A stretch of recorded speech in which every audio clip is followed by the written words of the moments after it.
Avengers রেসে অংশ নাও আর 50 কোটি টাকা জিতে নাও। মা, আমাকেও রুটি দাও।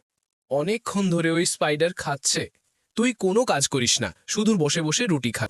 অ্যাভেঞ্জার্স রেসে অংশ নাও আর 50 কোটি টাকা জিতে নাও। স্পাইডারম্যানকে বাড়ি থেকে বের করে দেবে আর আমার সম্মান ফিরে আসবে। এই রেসে কারা আসবে? তুমি তো বলেছিলে অ্যাভেঞ্জার্সরা আসবে, তাই না? ওই যে সে এসে গেছে, যার জন্য তুমি এতক্ষণ অপেক্ষা করছিলে। তোমার কি মনে হয় হাল্ক অ্যাভেঞ্জার্সের হারাতে পারবে?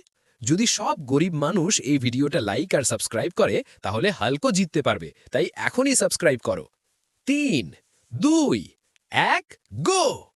থানোসের কসম, আজ হাল্ককে হারিয়েই ছাড়ব। আমি তো অ্যাভেঞ্জার্সদের দেখতেই পাচ্ছি না। ওরা তো ট্রেনের চেয়েও দ্রুত। এরা এত দৌড়াচ্ছে কেন? বন্ধুরা, প্লিজ হাল্কের জন্য এই ভিডিওটা লাইক করো, সাবস্ক্রাইব করো আর শেয়ার করো। এখন আবার মা আমাকে সম্মান দেবে আর আমি অনেক খাবার পাবো।